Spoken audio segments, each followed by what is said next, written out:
बिस्मिल्लाहिर्रहमानिर्रहीम। आम तौर पर हम दाल की बरियां खाते हैं, लेकिन ये गोश्त और दाल की बरियां हैं और ये खाने में लजीज और जायकेदार होती है। इसे बनाना भी बहुत आसान होता है। इस गोश्त और दाल की बरियों को हम आलू और सब्जियों के साथ भी पका सकते हैं। दाल और गोश्त में प्रोटीन होता है जो कि सेहत के लिए बहुत फ़ायदेमंद होता है।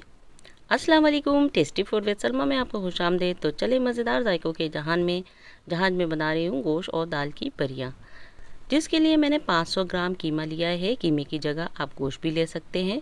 200 ग्राम चने की दाल ली है और माश की दाल मैंने 1/3 कप लिया है। इन तमाम दालों को मैंने अच्छी तरह से धोकर सोख कर लिया था। इसके बाद मैंने कुकर लिया है और कुकर के अंदर मैंने इस कीमे को डाल दिया है। उसके बाद इसमें मैं 1 खाने के चम्मच लहसुन अदरक का पेस्ट डालूंगी और साबित लाल मिर्च 5 अदद डाला है और नमक 1 चाय का चम्मच डालूंगी। उसके बाद इसे मैंने मिक्स किया है और मिक्स करने के बाद इसमें मैंने तकरीबन आधा कप पानी शामिल कर दिया है और पानी को डालने के बाद एक बार फिर अच्छी तरह से मैं इसे मिक्स करूँगी और कुकर के ढक्कन को ढककर मैं चूल्हे पर 15 मिनट के लिए रख दूँगी। 15 मिनट के बाद ये देखें कीमा जो है अच्छी तरह से गल गया है और इसका पानी भी बिल्कुल खुश्क हो गया है, क्योंकि कीमे का अपना पानी भी था, इसलिए मैंने इसमें आधा कप पानी डाला है।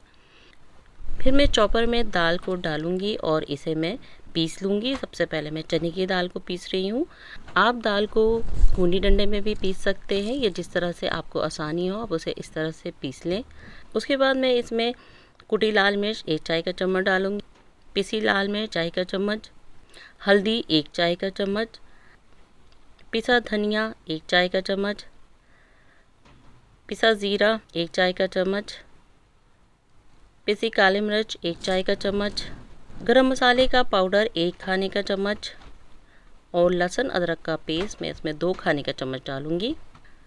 और डालने के बाद अब इसमें मैं कुछ साबित गरम मसाले डालूंगी, जिसमें काली मिर्च 1 चाय का चम्मच, अजवाइन 1 चाय का चम्मच, काला ज़ीरा 1 चाय का चम्मच और साबुत धनिया 2 खाने का चम्मच है। इन तमाम मसालों को भी मैं इस दाल के साथ डालकर पीस लूँगी। इसके बाद हरी मिर्च 4 अदद, पुदीने के पत्ते आधा कप, इन तमाम चीज़ों को डालकर मैं चॉपर में अच्छी तरह से इसे चॉप कर लूँगी।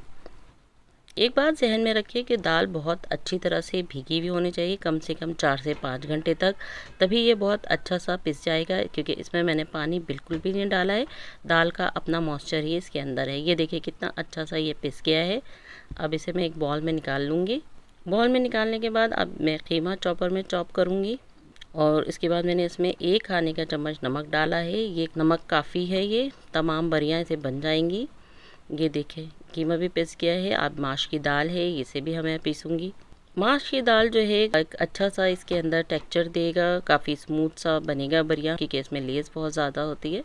तो अब ये देखिए ये भी पिस गया है। अब इसे मैं बहुत अच्छी तरह से हाथों की मदद से मिक्स करूँगी।